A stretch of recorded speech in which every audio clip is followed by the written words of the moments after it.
Құрметті азаматтар, құқықтық тәртіп жедел профилактика шарасы аясында халық көп жиналатын орындарда құқық бұзушылықтардың алдын алу жұмыстары күшейтілді. Қаламан аумақтарында заң талаптарын түсіндіру арқылы құқық бұзушылықтардың алдын алу шаралары жүргізілді. Профилактикалық шаралар азаматтардың заңға құрметпен қарауын қалыптастыруға бағытталған.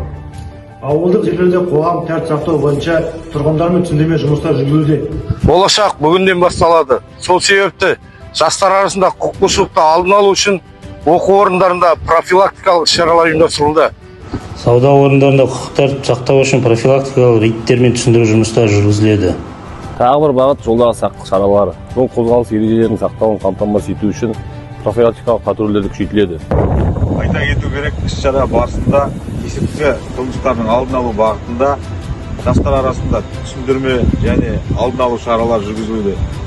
Сондай-ақ вандализмнің алдын алу мақсатында тұрғындармен түсіндірме жұмыстар ұйымдастырылды. Егер жоғарыда аталған қандай да бір қылмыстың куәсі болсаңыз, дереу 102 нөміріне қоңырау шалыңыз.